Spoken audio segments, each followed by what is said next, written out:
나의 자리에 대치되지 않기 위해 노력하는 사람이 퀀텀 점프를 만들 수 있다고 생각해요. 안녕하세요. 우주의 화성입니다. 오늘 제가 소개해 드릴 책은 린치핀입니다. 이 린치핀이 뭐지? 이런 분들이 있을 것 같아서 설명을 드리자면 린치핀은 차에 바퀴가 있으면 이 바퀴를 딱 연결하는 축, 이걸 린치핀이라고 하는데 린치핀이 쑥 빠지면 마차가 못 굴러가겠죠. 그만큼 중요한 역할을 하는 핀이라는 뜻이에요. 이 책에서는 린치핀의 메타포로 사용해서 대체될 수 있는 존재가 되는 법에 대해서 이야기를 하고 있어요. 우리가 속한 사회에서나 아니면 회사에서나 이 린치핀들이 존재하는데 이 린치핀들이 세상을 바꾸고 멋진 성과를 내고 혁신적인 일을 해 나간다는 겁니다. 이 책의 첫 시작은 우리들은 모두 천재라고 이야기합니다. 누구나 천재성을 갖고 있는데 학교, 직장, 정부, 가족을 비롯한 우리 사회가 우리의 천재다운 특성을 계속해서 깔아뭉갠다고 이 책 앞부분에서는 얘기를 해요. 제 고백을 하자면 저는 수능을 봤던 95학년도 수능에서 몇 점을 받았을까요? 200점 만점에 전 100점 초반대를 맞았습니다. 저도 그때는 정말 충격적이었어요. 지금의 저를 아시는 분들도 좀 충격적이었을 거예요. 제가 만약에 그런 교육 시스템 안에서 수능 점수에만 매몰되어 있었더라면 지금의 저의 자리까지 오기는 힘들었다는 생각이 들더라고요. 책이 앞부분에 이런 내용이 나왔을 때, 아, 나에게도 기회가 있구나. 그래, 우리 모두에게 다 천재성이 있는데 우리가 어떻게 보면 획일화된 시스템 안에서의 순서에만 맡기고 거기 안에서만 기준을 삼아서 내 안에 다양한 천재성을 못 끌어내는구나 하는 생각을 했어요. 그래서 비록 낮은 점수를 받았지만 저는 미술을 잘했기 때문에 미술로 대학을 들어갈 수 있었어요. 같이 읽어보고 싶은 부분이 있는데 25페이지. 수동적인 사람이 넘치는 세상. 지금 우리 세상에는 고지식한 관료, 지시받는 일만 하는 사람, 문자 그대로 해석하는 사람, 규율을 꼼꼼히 따지는 사람, 주말만 기대하는 사람, 안전한 선택만 추구하는 사람, 회사에서 잘리지 않을까 늘 걱정하는 사람들이 넘쳐난다. 문제는 이들이 모두 고통 속에서 살아간다는 것이다. 무시당하거나 낮은 보상을 받거나 쫓겨나거나 스트레스에 찌들며 살아가기 때문이다. 그리고 뒷장에 여섯 번째 줄에 산업혁명 이후 거의 300년 동안 우리는 누군가의 지시를 받으며 일해왔다. 공장 주인이 원하는 직원은 기기를 효율적으로 운영할 수 있는 사람, 자신의 말을 잘 따르고 보스를 조금 줘도 되고 언제든 쉽게 갈아 끼울 수 있는 톱니바퀴와 같은 사람이었다. 공장은 생산성을 높이고 생산성을 수익을 높여야 한다는 이러한 시스템을 유지하는 동안 적어도 공장 주인은 행복했다. 지금 우리 사회는 변해야 하는 시기에 변화를 거부하는 사람들이 조직의 끝까지 남아있기 때문에 혼란을 겪고 있다. 이 부분에서 굉장히 뼈를 맞는 사람들이 되게 많을 거라고 생각을 해요.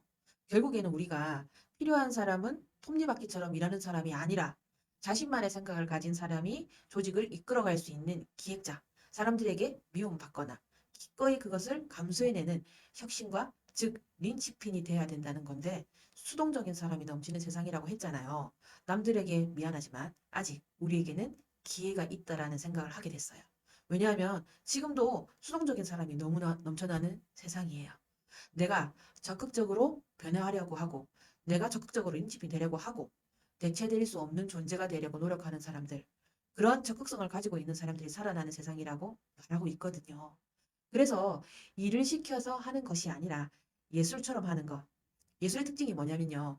내가 좋아서 하는 거거든요. 예술가 중에 누가 시켜서 예술하는 사람 보셨어요? 내가 만들어서 내가 세상에 전하고 싶은 메시지가 있어서 나만의 방식으로 해내는 게 예술이잖아요. 일도 그렇게 해야지 린치핀이 된다는 거예요. 제가 이 책을 읽으면서 예전에 제가 회사를 다니던 시절이 생각이 났어요. 저는 학원에서 막내 교사로 있을 때는 원장님이 시키는 일만 했었거든요.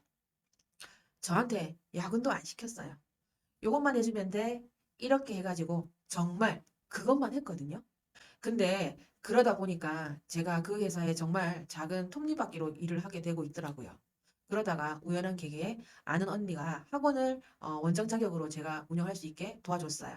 그때는 수익이 곧 결과를 말해주니까 이제 막 시작한 학원이고 브랜드 인지도 없고 제가 광고를 해도 크게 알아보지는 못하더라고요.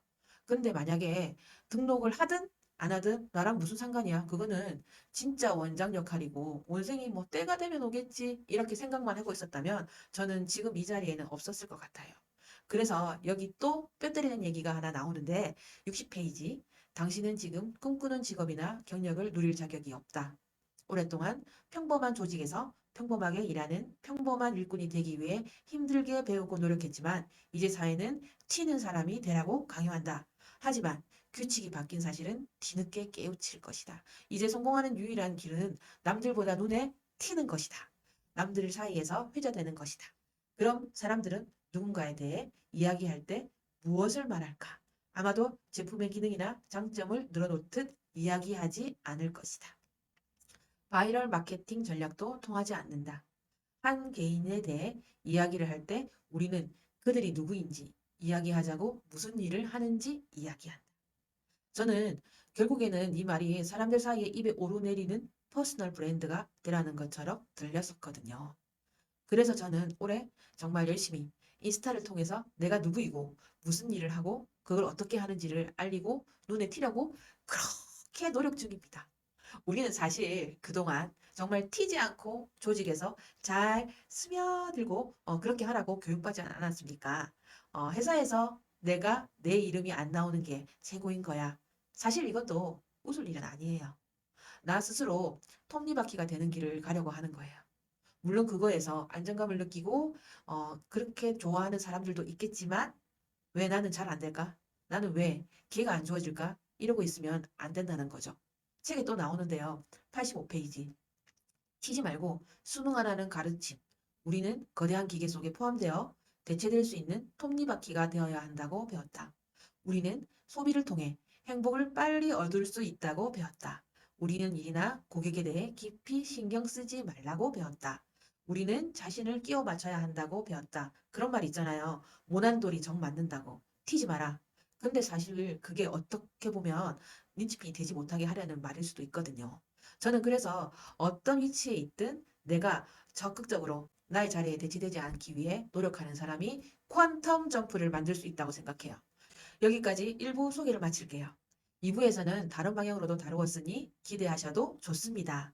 2부가 기대되신다면 구독, 좋아요 부탁드릴게요. 감사합니다.